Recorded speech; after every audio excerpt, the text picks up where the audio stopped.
So in this video, I'm really just going to hit the categorical moral imperative. The categorical moral is what we're really concerned with. It governs free action. It is what we should be following if, when we act using our autonomy, we hope to produce a good will or our will to be good without qualification by following this universal law. Universality is the first formula, so we're going to get 3 iterations of the categorical moral imperative. They're all rooted in universality. Universality is a key component of all 3. The first one is just the principle of universality. Act so that the maximum of your action could be willed into a universal law. So the formal requirements for this is that it cannot be a contradiction.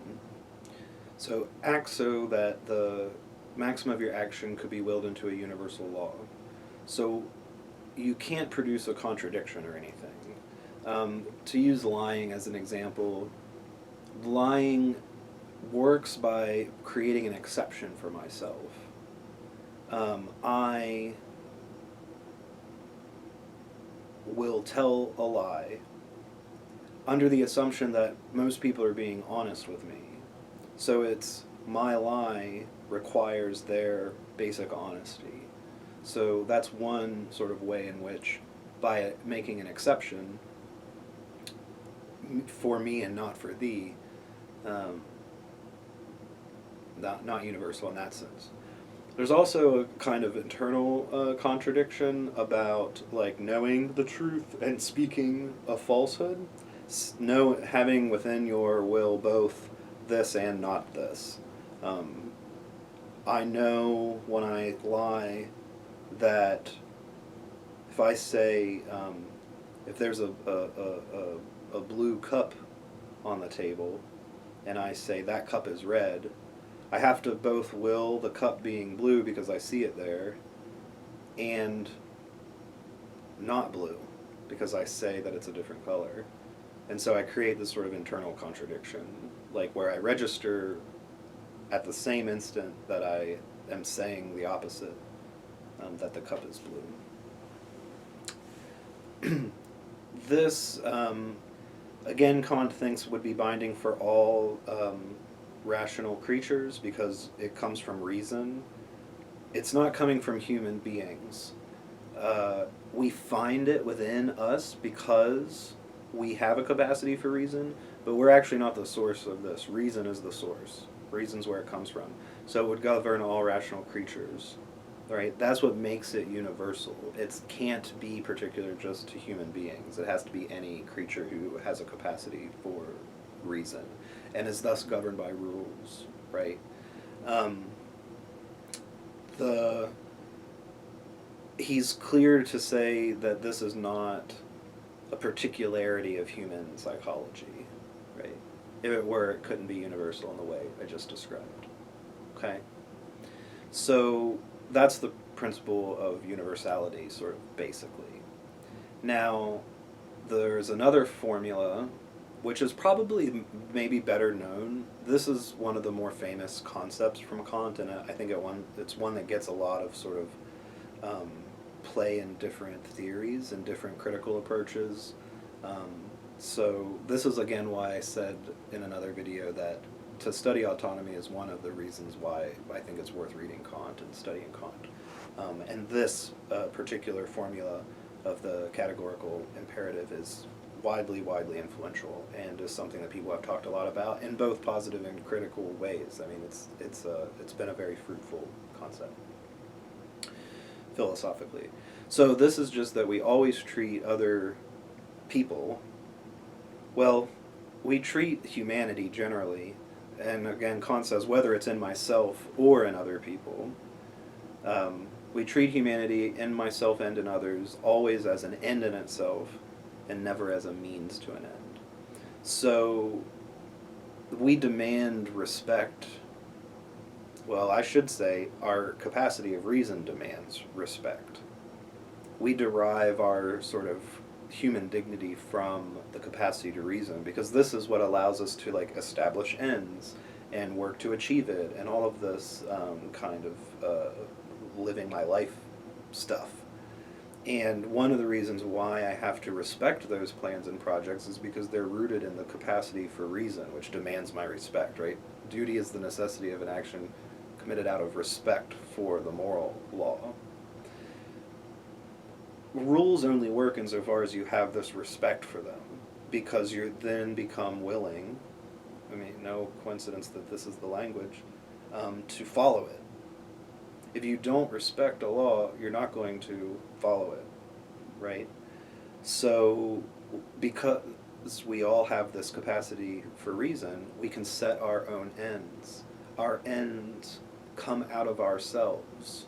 We are ends in ourselves, right? Because think of the way the argument works to get back to reason, right? Reason, because it produces all these particular rules, must have the form of rules as such in it, because that's how it's creating particular rules, because it has the general like mold or structure of rules as such. Humans have this capacity within us. We're making rules that are binding, that we have to follow if we want to achieve sort of certain things. So this is where our respectability as agents is arising, that we have to consider the end-setting capacity that we have. We are ends in ourselves. We generate ends. Like reason generates rules, our will generates ends. And so it must have the form of an end in itself there, within us. And that commands a sort of respect. So you have this, notice it's universal, always treat humanity, and yourself and others, as an end in itself, and never as a means to an end. So that last part then, can't use people. You can't just take them to be some object like a tool and wield them in a certain way. You need to. I think that actually this is one of the reasons why this has a wide purchase is because I think it makes a lot of sense if to talk about consent in certain ways. Like you can cooperate with people by gaining their consent.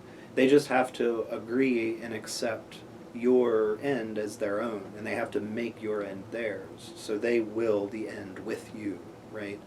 But to do that, they need to be like informed. They have to be able to make a decision freely. They can't. This is where lying also becomes a kind of violence or a violation of the will, because you're providing people with false information in order to get them to produce a rule that they might not have produced freely if they had all the information. This is reason, of course, in logic is concerned with figuring out what's true or not, right? So truth has a kind of moral value because real freedom depends upon access to the truth in order to produce maxims of its own will. If someone is manipulating you and providing you with false information, they're making you produce maxims or rules that you might not otherwise, right? It's that they're like usurping your will and bending it to theirs through feeding you false information. Right? So that actually has a lot to do with this liar at the door thing. We're not going to talk about that quite yet, but let's just get through basic understanding, and then we'll turn to some problem cases. So I'll make a thing about the liar at the door, so hold on to that for just a second. You can see how this might play out in a lot of different sort of ethical areas, because now we have one, we're talking about lying and manipulating people and the use of information to get people to agree. We're also talking about, who's responsible for particular actions, from murder to, that kind of thing. Because you're responsible for the things that you choose. Kant has a very deep sense of like, when you are acting freely, you're responsible for those things. Because they're coming out of you. You're an end in itself. You produced it. Nothing compelled you to do it. You weren't like forced to in any strict sense. You have these tendencies and these desires that push you, particular things that you're rooted in, but your capacity for reason can always rein that in. it can produce rules generally that will keep you on a particular path, on the straight and narrow.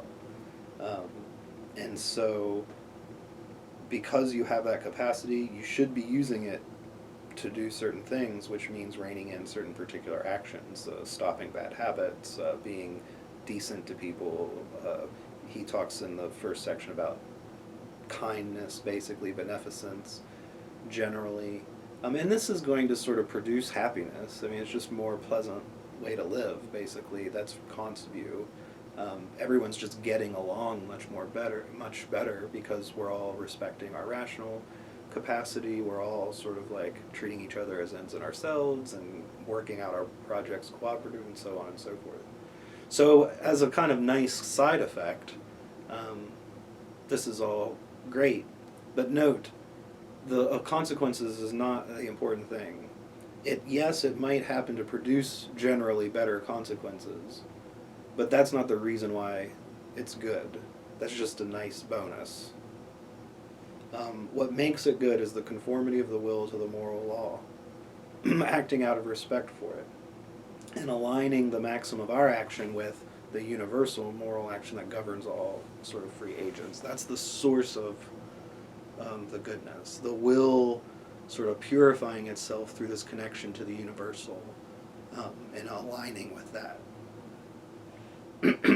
So this leads us to the third and final.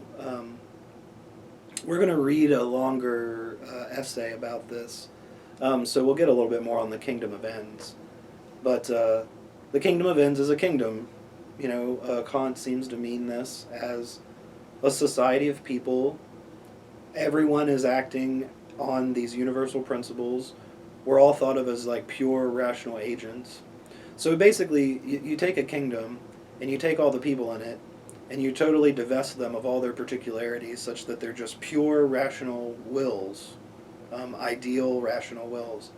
The kingdom of ends is just a kingdom of all such agents living together under universal laws that they legislate to themselves.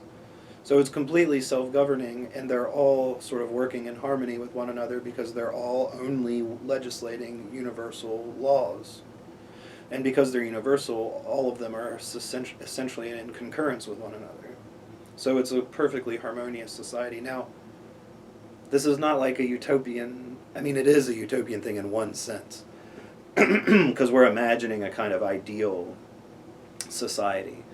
But it's not, Kant's clear to say that no such place exists. It doesn't seem like what he's trying to do is like, well, we need to found the kingdom of ends. Like, really? No, that's not. It's a regulative principle. It's guiding our decisions, right? It's providing us with a sort of rule we should follow. So that's the important thing there. It's a kingdom of rational agents acting under the systematic unity of all these rules that they would legislate. So that is the categorical moral imperative in 3 formula. The universal principle of universality. That's really the form of it, right? They're all universal. Then you move to the second formula, principle of humanity. Sometimes you hear people call this the ends means principle, but Kant calls it the principle of humanity. Always treat humanity, whether in yourself or in others, as an end in itself and never as a means to an end.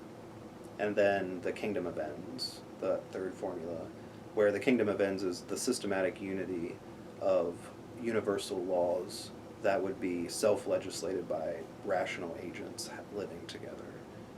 Sort of. Again, we'll talk more about that when we'll look at Christine Korsgaard's article that discusses that at length.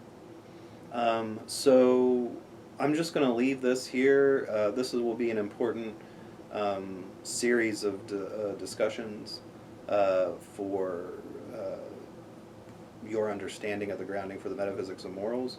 So we'll come back and we'll talk about those sections at the end of...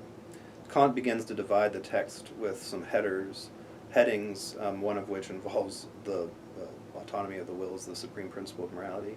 So we'll address those to sort of clean up the end of section 2, and then head into section 3.